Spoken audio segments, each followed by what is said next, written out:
Le ramadan, c'est bientôt.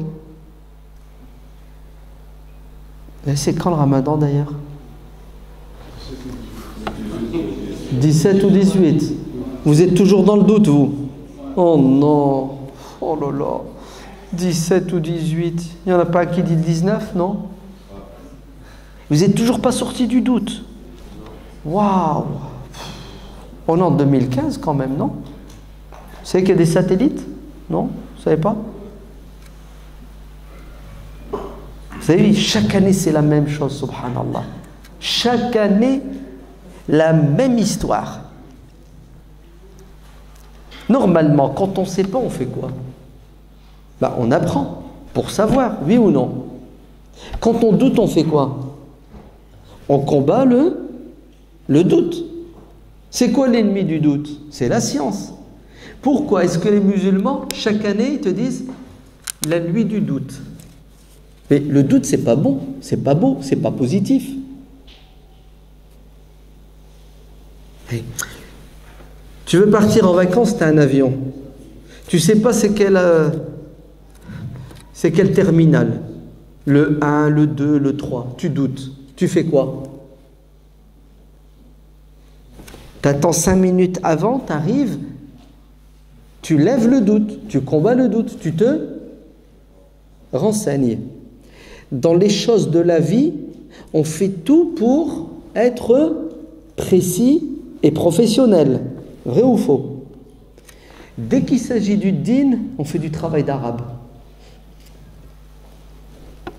On fait du travail d'arabe. Avec la nuit du doute. Il y a même des musulmans qui trouvent un charme dans la nuit du doute. Tu flippes, c'est aujourd'hui, c'est demain, et on se dispute, ça a un charme, une ambiance. Ouais. Les téléphones qui sonnent, les annonces contradictoires, ouais, ça a du charme. Wallah, c'est risible. Non, c'est pas risible, c'est honteux. 2015, le mec il a un GPS, ouais, partout il va, il sait combien de temps, j'arrive dans 17 minutes, le GPS lui dit « Vous êtes arrivé à votre destination à gauche ». Et il l'écoute, il le suit, hein, il lui fait confiance. Hein.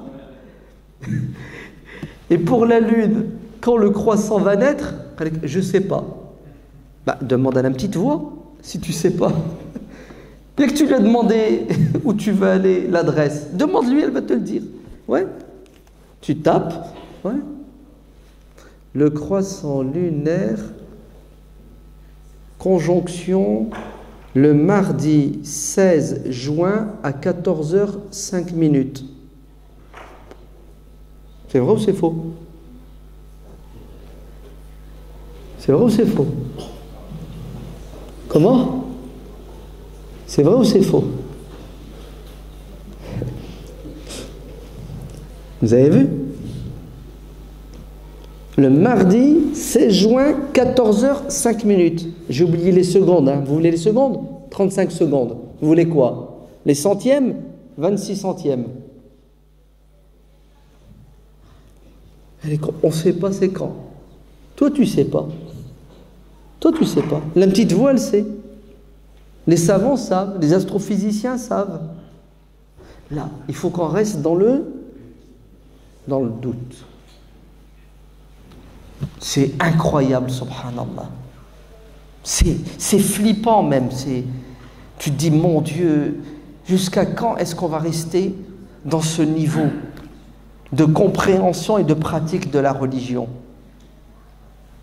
Le mec, avant de rentrer dans la mosquée, il a bac plus 15 dans sa tête, ouais, il sait compter, et dès qu'il rentre dans la mosquée, il met son cerveau de côté, il réfléchit plus, il n'a plus un esprit cartésien, scientifique.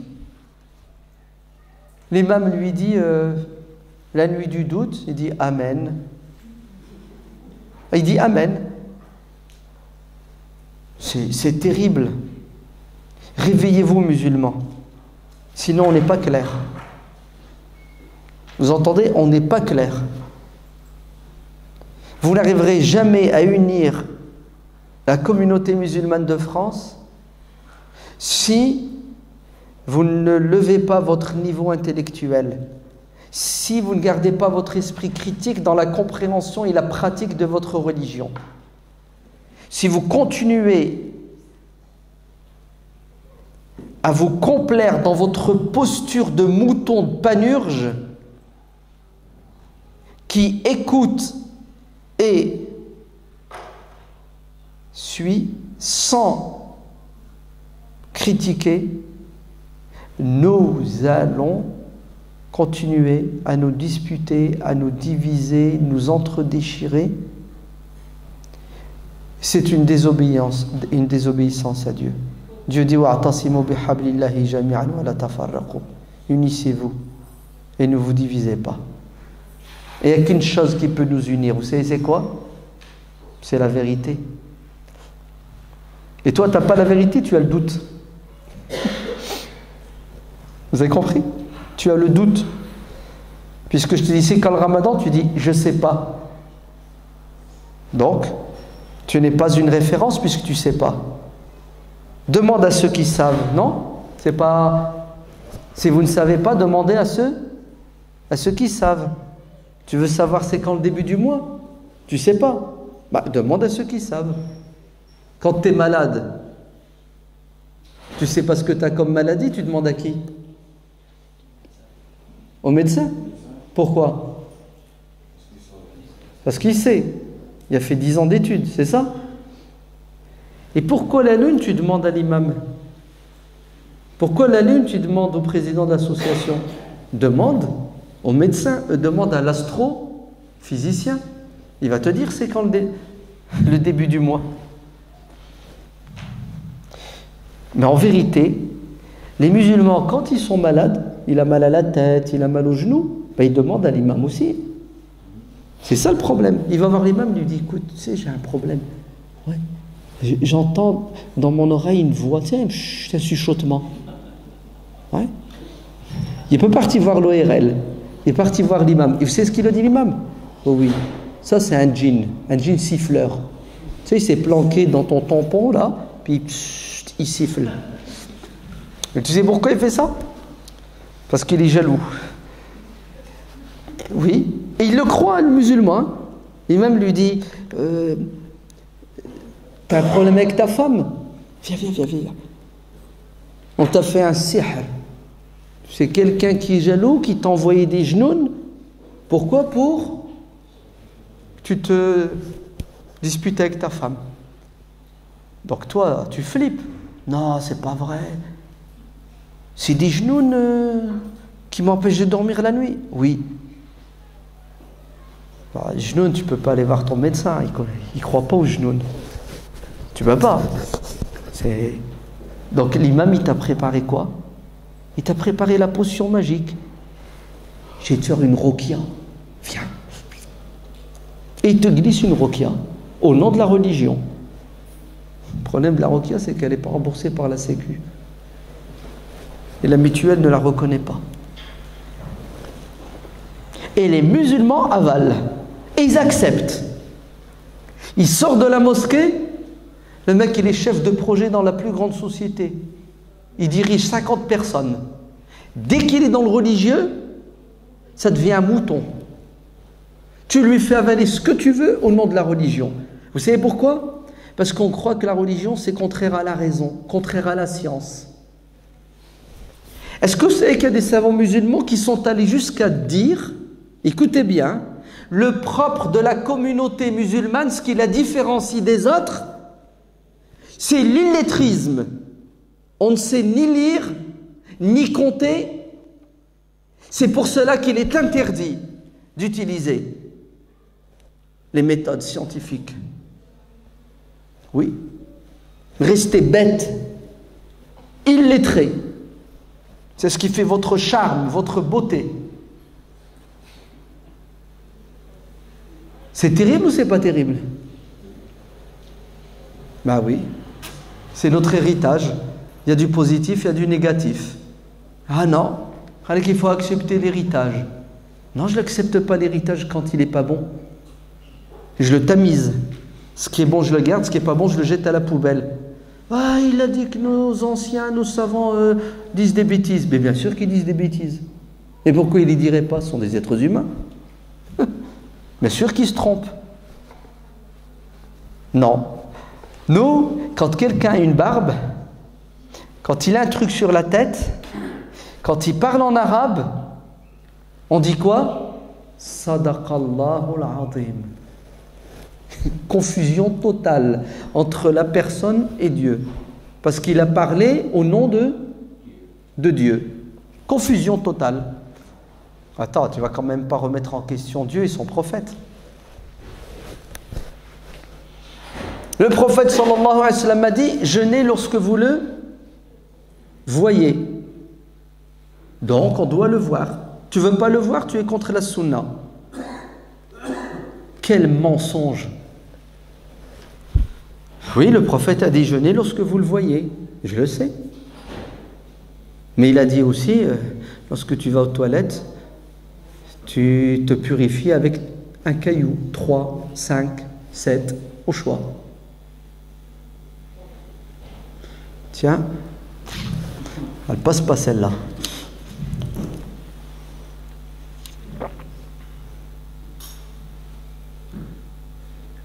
Elle passe ou elle passe pas?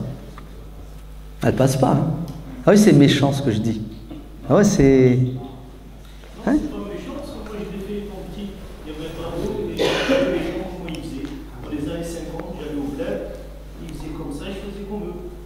Ouais, vous savez ce qu'il a dit, Amé? Il a dit non. Nous, dans les années 50, au bled, il y avait des cailloux derrière la maison, dehors. Ouais, on faisait nos besoins, il y avait des cailloux.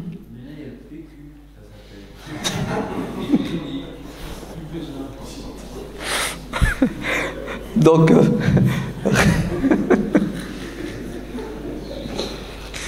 réaction du frère, oui, mais on est en 2015 aujourd'hui, il y a du papier de toilette, d'accord? Il y a des...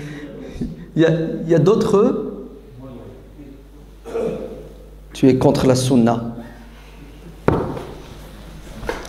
Vous avez compris le problème où il est? On veut vous faire croire que c'est la religion qui a dit ça. En fait, c'est une interprétation de la religion. C'est tout. C'est une compréhension de la religion. Vous allez dire, bah toi aussi, ce que tu nous dis, c'est une compréhension de la religion. Bien sûr, qu'est-ce que tu crois? Ça vaut pour tout le monde. Mais la différence, c'est que moi je vous dis, faites marcher votre intelligence et choisissez entre les deux options, le papier de toilette ou les cailloux. Levez la main ceux qui en 2015 utilisent les cailloux. Tiens, personne. Et pourquoi quand il s'agit du début de Ramadan, vous dites il faut le voir?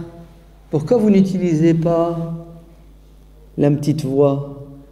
Vous avez vu comment on est contradictoire? Vous savez pourquoi? Parce qu'on nous a terrorisés. Du haut du minbar, on nous a dit c'est ça la religion, si vous dites pas Amen, vous êtes contre Dieu et le prophète. Vous avez compris? On vous a fait peur. On vous manipule. Eh oui, on vous manipule. Réveillez-vous et gardez votre esprit critique. Et soyez logique. Et allez à l'essentiel. Et vous verrez qu'on va avancer beaucoup plus vite. C'est une question de temps. Voilà, ça suffit. Je m'arrête ici. Que Dieu vous bénisse et vous donne la force de rester musulman. Non, de rester musulman intelligent. Parce qu'il y a musulman et musulman. Le mec qui s'arrête pour faire le Jumu'ah, il bloque l'entrée de garage du voisin, c'est pas musulman intelligent, vous êtes bien d'accord? Donc, il y en a assez des musulmans. On veut des musulmans intelligents. Hein, des musulmans qui comprennent que la religion, elle a un objectif, c'est de créer l'harmonie. Et non pas le désordre et le boxon. Ça va? Vous avez rien à dire? Pas de questions, pas de remarques, pas de critiques? Une fois? tamissent pas tous ces. Ils ne tamissent pas tous ces anciens l'héritage. Le frère, il dit pourquoi est-ce qu'on ne tamise pas cet héritage? T'inquiète, mon frère. Depuis longtemps, des savants ont tamisé, ils ont fait la part des choses. Hein, la réforme ne date pas d'aujourd'hui. Il y a en permanence des savants qui font une réforme. C'est ta maison là. Tous les 10 ans, il faut lui refaire une peinture, changer les plaintes, le carrelage, les robinets. L'islam, il est en perpétuelle évolution et réforme. Le prophète sallallahu alayhi wa sallam dit que tous les siècles, Dieu suscite dans cette communauté des gens qui yujaddidu amra diniha, qui rénovent la religion, qui la réforme. Tu vois ta maison là, elle tombe en ruine. T'appelles des gens, carreleur, électricien, la toiture, chacun dans son domaine. Et qu'est-ce qu'ils vont faire de ta maison? Ils vont te la refaire à neuf. Attention, ils ne touchent pas aux fondations, aux 4 murs, à l'essentiel. Mais tout le reste, ils le refont. C'est exactement ça la religion. À un moment donné, la religion, elle tombe en ruine. Pourquoi elle tombe en ruine? C'est pas que le Coran en lui-même tombe en ruine, c'est notre compréhension et pratique de la religion qui devient problématique. Elle tombe en ruine. Notre mauvaise compréhension, notre mauvaise pratique de la religion. Et là, puisque cette religion elle doit rester jusqu'à la fin des temps, être source de guidance, Dieu suscite dans cette communauté des personnes dans tous les domaines qui ont l'intelligence, la sincérité pour pouvoir rénover en retirant tout ce qui est pourri, tout ce qui n'est pas bon, et tu le jettes à la poubelle, tu gardes les vérités qui ne changent pas, et puis tu... Ouais. Donc, il y en a qui le font, il y en a qui ne veulent pas. Hein. Ah, il y en a, ils te disent, tous les savants, ça veut dire les anciens et ceux qui l'arrangent, hein, on dit. Ouais. Les 4 écoles ont dit, l'imam Malik, l'imam Abu Hanifa, l'imam Shafi'i, l'imam Ahmed ibn Hanbal, les 4 écoles ont dit qu'il fallait regarder le croissant. Si tu ne l'as pas vu, tu ne jeûnes pas. Donc, on doit suivre les 4 écoles. Oh, donc notre religion maintenant, c'est suivre des êtres humains. C'est plus suivre Dieu et le prophète. Non, c'est suivre des êtres humains. Très bien. Tes 4 écoles, tu sais ce qu'elles disent? Elles disent que tu es chez toi, tu es assis avec ta femme, il y a une petite dispute, même pas, tu en as marre de ta femme, tu sais ce que tu lui dis? Tu lui dis, tu n'es plus ma femme, tu n'es plus ma femme, tu n'es plus ma femme, c'est bon, c'est plus ta femme. Divorcé. Mais divorcé pour toujours, hein, t'es cuit. Même si 2 heures plus tard, tu dis, oh punaise, je regrette. Tout compte fait, je voudrais que tu sois toujours ma femme. Ah non, c'est haram, mon frère. Vous êtes divorcés pour toujours. Sauf si elle se marie avec quelqu'un d'autre, même 1 heure. Vous avez entendu ce que je viens de dire? Le mec qui divorce d'elle, là tu peux te remarier. Elle se marie avec quelqu'un d'autre, il meurt, elle devient veuve, elle passe son temps de veuvage, tu peux te remarier avec elle. Bon, tu fais quoi maintenant? Tu as divorcé de ta femme. 2 jours après, tu regrettes, tu veux te remarier avec elle. Tu fais quoi?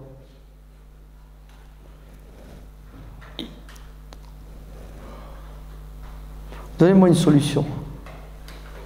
Tu fais quoi? Tu lui dis, ma chérie, va te marier avec quelqu'un, tu passes un petit moment avec et tu reviens. Vous dites quoi là? Est-ce que vous savez qu'à un moment donné, les musulmans, ils ont fait ça? Ils l'ont fait. D'ailleurs, il y a un hadith du prophète sallallahu alayhi wa sallam qui dit, maudit soit At-taïs al-musta'ar. Maudit soit celui qui a divorcé de sa femme et qui veut se remarier avec elle, et il va voir un bouc pour qu'il couche avec elle, pour pouvoir se remarier avec elle. Le prophète a appelé cet homme un bouc. Combien de familles ont été détruites à cause de ça?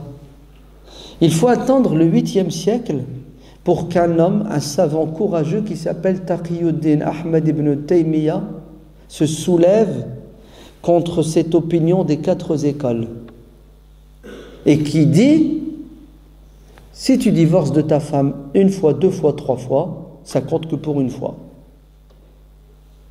Et aujourd'hui, dans tous les pays musulmans, quand vous regardez le code de la famille, ils ont choisi l'avis de qui? Des 4 écoles? De la majorité? Ils ont choisi l'avis de celui qui a été combattu à cause de cet avis. Mais Ibn Taymiyyah, il a résisté. Pourquoi est-ce qu'il a résisté? Parce que il n'est pas bête. Il sait très bien que son opinion, son avis, c'est ce qu'il y a de meilleur pour les musulmans. Et ça évite l'hypocrisie, ça évite le boxon, les destructions des familles. Et c'est une question de temps, et il a gagné ou il n'a pas gagné? Vous êtes content, oui ou non, qu'il ait gagné Ibn Taymiyyah? Vous n'allez quand même pas dire qu'il faut revenir aux avis de la majorité. Donc, vous voyez que quand tu ne t'amuses pas, ça donne des incohérences, ça donne des choses graves. Il y a une femme, elle a accouché. On lui dit: c'est qui le papa? Puisque tu es veuve, ton mari est mort depuis 7 ans. Tu t'es pas remarié. Il vient d'où ce gosse?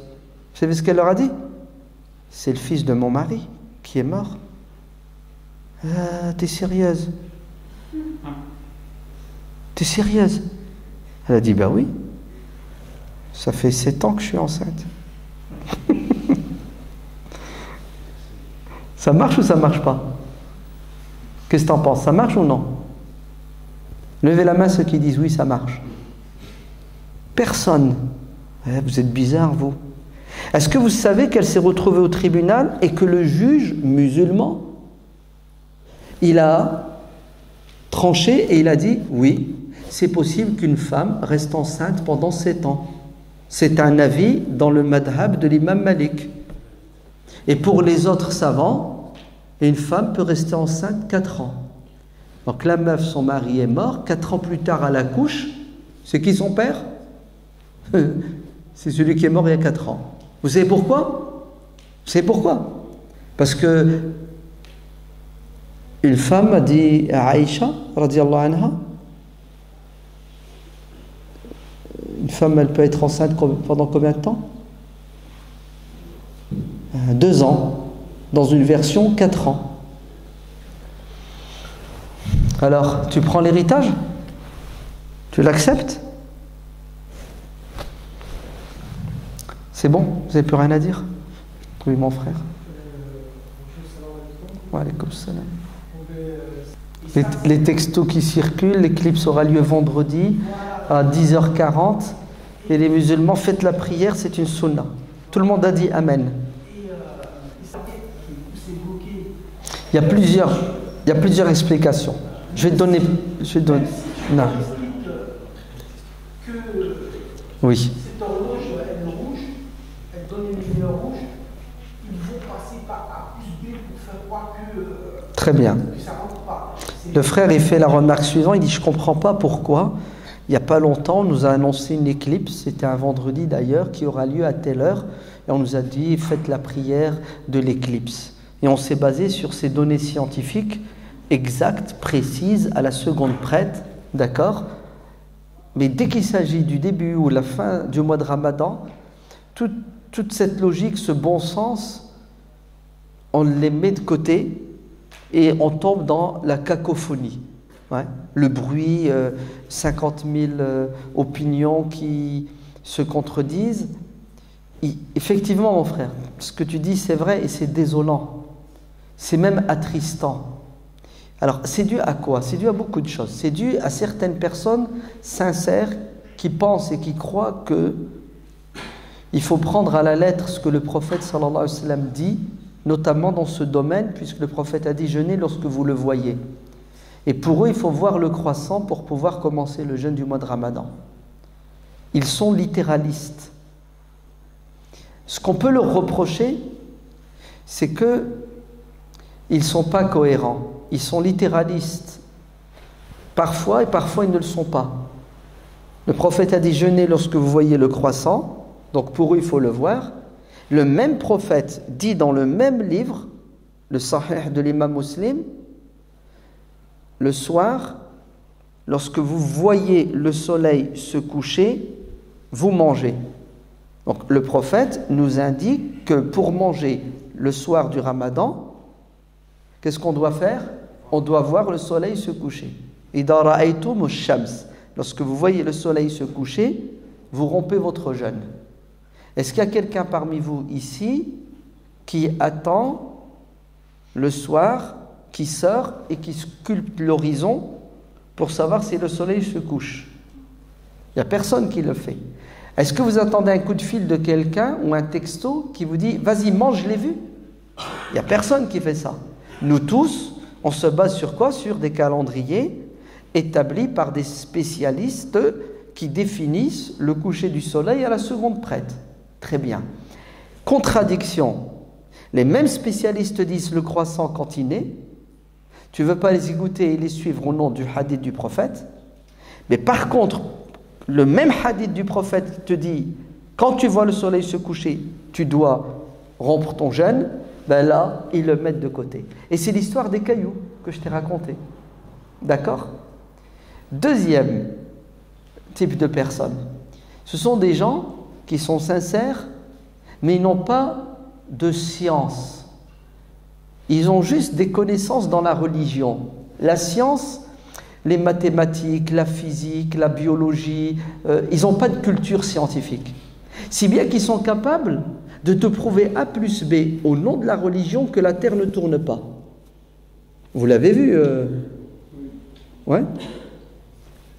Tu l'as vu? T'as vu le mec qui a dit la Terre tourne pas? T'as vu ma vidéo? C'est pas moi qui dis ça. Ah. Naham. Tu entends, hein? Le mec qui te prouve A plus B que la Terre ne tourne pas. Au nom du Coran et au nom de la raison. Donc on a des savants qui sont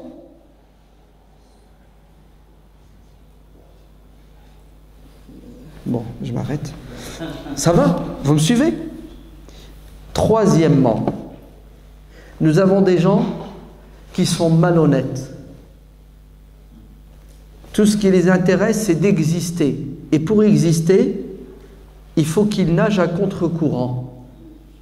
Tu dis blanc, ils vont dire noir. Tout simplement. Des gens qui manipulent la communauté pour des objectifs et des intérêts personnels. Ouais. Nous avons dans notre communauté des hypocrites. À l'intérieur, qui sèment la zizanie, comme il y en avait au temps du prophète, dans sa mosquée, qui foutait le boxon. Quatrièmement, nous avons des gens égoïstes qui n'en ont rien à cirer de quoi? De la santé de la communauté et de ses intérêts. Tout ce qui le préoccupe, c'est son intérêt à lui, son opinion, son avis. Les conséquences de son idée, son opinion, son avis, son choix sur les gens, c'est pas son problème. Il te dit, c'est ça la vérité. Vous avez compris? Donc, moi je vous dis, développez votre esprit critique. Arrêtez de boire et d'avaler les paroles des religieux en croyant que ce qu'ils disent, c'est Dieu qui l'a dit, le prophète qui l'a dit. C'est pas vrai. Ce que disent les religieux, c'est ce qu'ils pensent que Dieu a dit, le prophète. C'est une interprétation. La preuve, vous avez deux avis. Vous avez deux avis, oui ou non? Il y a des savants qui vous disent il faut le voir pour jeûner. Il y a des savants qui vous disent le voir, c'est un moyen pour savoir si oui ou non le croissant est né, pour déterminer le début du mois de Ramadan. Moi, j'ai un moyen qui est sûr et efficace, parfait, qui s'appelle le calcul astronomique. Ben, je sais que le croissant naîtra le mardi 16 juin à 14h05. Range tes yeux. Range ton télescope à dessous. C'est tout. Circule. Non, mais le prophète a dit. Non, c'est faux, le prophète n'a pas dit. Tu penses et tu crois que le prophète a dit. C'est ce qu'a dit le prophète, sallallahu alayhi wa sallam. Il a dit, nous sommes une communauté qui ne sait pas compter et qui ne sait pas lire. Le mois est de 29 ou 30 jours. C'est ça? Jeûnez si vous le voyez, etc., etc. Ça veut dire quoi? On est une communauté qui ne sait pas lire, qui ne sait pas écrire, qui ne sait pas compter. Ça veut dire quoi? Pourquoi le prophète il dit ça? Vous savez ce que dit un savant musulman? Je ne vais pas le citer. Si je vais le citer, Ibn Taymiyyah. Vous savez ce qu'il dit? Il dit, il ne faut surtout ne pas utiliser le calcul astronomique, parce que nous sommes une communauté qui ne sait pas compter.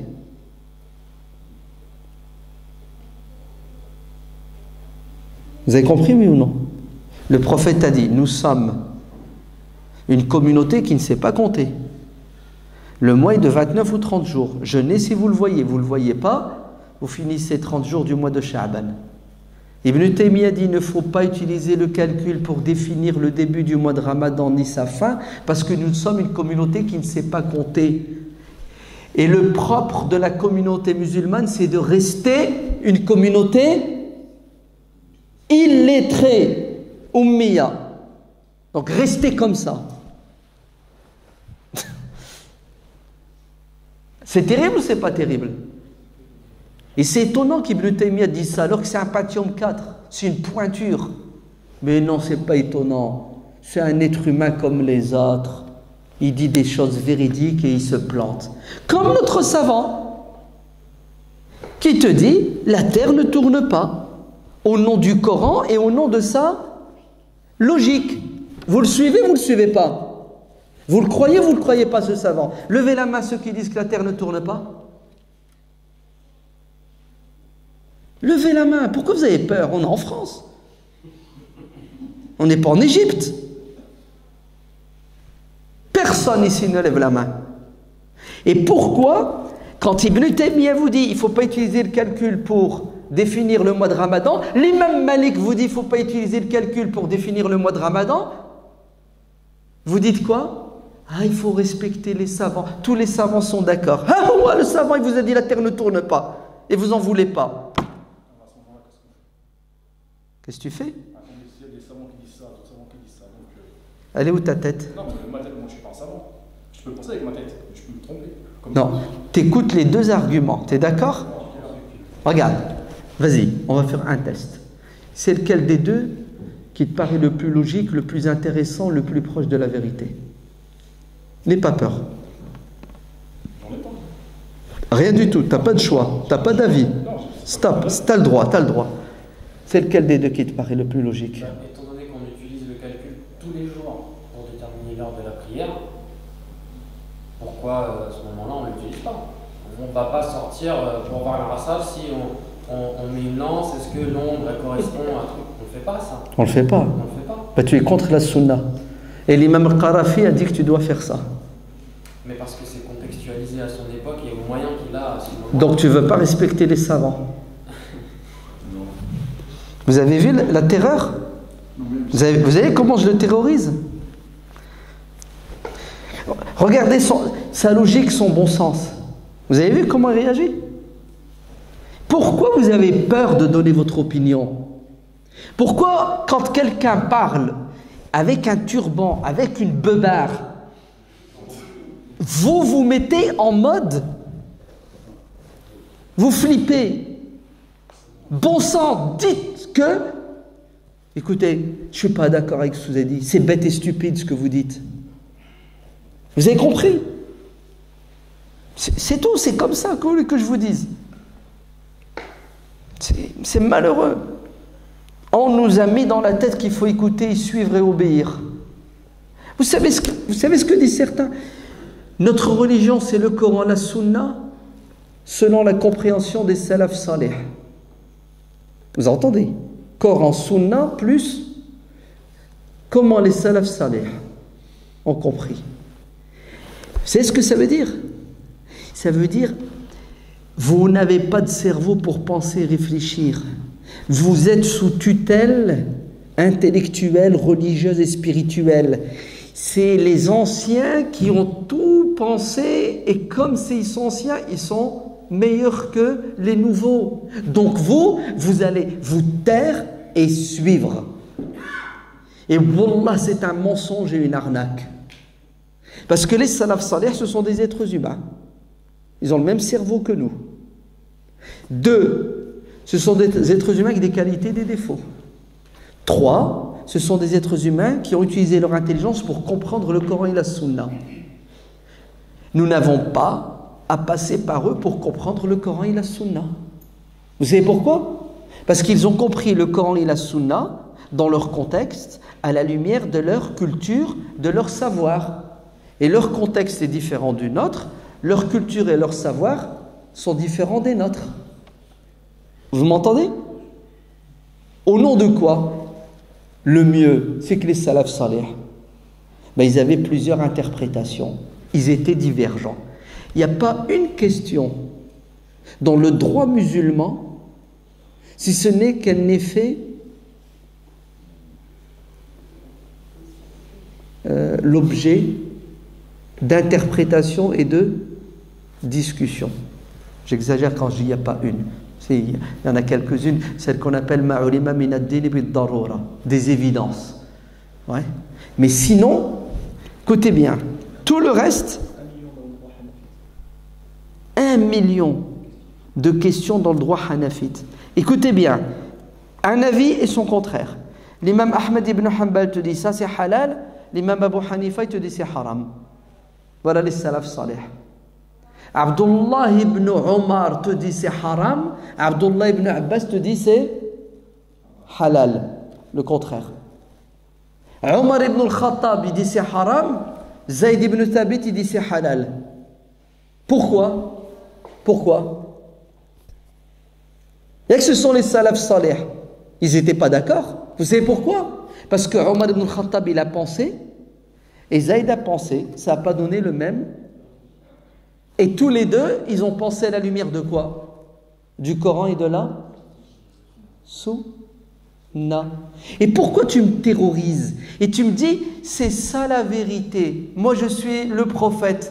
Vous suivez le calcul. Ah, moi, je suis un mécréant. J'ai un Dieu qui s'appelle le calcul. Je rentre chez moi, ouais, je prie la déesse calcul. Oh, calcul. Allez, moi, je suis la Sunna. Et toi, tu suis le calcul. Vous avez vu comment on vous fait peur, on vous terrorise, on vous prend en otage. Tu ne suis pas la sunna, mon frère. Tu sais ce que tu suis? Ce que tu as compris de la sunna. Et moi, je suis ce que j'ai compris de la sunna. Pourquoi vous ne dites pas aux gens, il y a 2 opinions, voilà les arguments des 2. Après, tu vas me dire, c'est lequel? Le vrai. Tous les 2 sont vrais. Une chose et son contraire sont vrai. Si jamais vous me dites non, vous êtes mort. Vous savez pourquoi? Parce que dans le madhab de l'imam Shafi'ite, si tu récites pas la Fatiha, ta prière est nulle. Dans le madhab de l'imam Malik, si l'imam récite la Fatiha, toi qui es derrière, tu n'es pas obligé de réciter la Fatiha. Dans un cas de figure, une prière est nulle. Dans l'autre cas, elle est... Dans le madhab de l'imam Ahmed ibn Hanbal, si tu ne te laves pas les oreilles, ta prière est nulle parce que le wudu est nul, car laver les oreilles c'est obligatoire. Vous faites quoi? La prière qui est la chose la plus importante dans la religion, 90% des choses dans la prière sont sujettes à quoi? À divergence. Comment vous faites? Donc les chafi'ites, les malikites sont tous égarés, leur prière est nulle. Vous comprenez le problème où il est? C'est quand tu considères que tu as la vérité absolue. Parce que tu as le Coran et la Sunna. Et moi, j'ai quoi, moi? J'ai la Bible. Foutaise. Il y a 2 opinions, 2 avis. Il y a des arguments dans les 2 côtés. Laissez les gens choisir. Vous savez ce qu'on va faire? Moi, je vais vous le dire. Toutes les deux opinions sont bonnes et véridiques. Regardons les conséquences. Regardons les conséquences. Qu'est-ce qui est le mieux pour les musulmans de France? Avoir un calendrier parfait pour être tranquille ou se bouffer? Non, on veut faire un vote. Puisque Dieu ne peut pas égarer la communauté, il faut suivre la majorité. Qu'est-ce que vous préférez? Vous disputer, vous diviser au début du Ramadan et à la fin, ou avoir un calendrier clair, le même pour tout le monde? Levez la main ceux qui sont pour la division, la dispute et la bagarre. Vous allez dire, ah non, c'est pas comme ça qu'il faut poser le problème. C'est comment qu'il faut le poser? Celui qui est le plus proche de la sunna. Je viens d'expliquer il y a 2 secondes qu'on peut avoir 2 avis qui sont contradictoires et tous les 2 sont dans l'orthodoxie, le Coran et la sunna. La preuve, regardez, les sahaba divergeaient sur tout. Le problème n'est pas celui qui est plus proche du Coran et de la sunna et de la vérité. Tous les 2 sont véridiques. Parce que tous les 2 sont le fruit de quoi? D'une interprétation du Coran et de la sunna. À moins que vous me disiez qu'il n'y a pas matière à discuter et à interpréter les textes. C'est ça? Ne me dites pas ça. Ah, ne me dites pas ça. S'il vous plaît, ne le dites pas. Surtout pas. Parce que c'est la preuve que vous êtes nul, ignorant. Et là, je ne discute plus. Parce que tu ne peux pas t'entendre avec un nul et un ignorant. Impossible. Donc le vote, il est clair et net. 100% pour l'ordre, l'organisation. Vrai ou faux? Ben voilà, tu as vu comment il faut, tu regardes les conséquences. Sinon, tu sais ce qui va t'arriver, mon frère? Si tu n'as pas cet esprit critique et tu ne regardes pas les conséquences, bientôt tu vas voir la piste de chameau. والله أعلم والحمد لله رب العالمين سبحان ربك رب العزة عما يصفون والسلام على المرسلين والحمد لله رب العالمين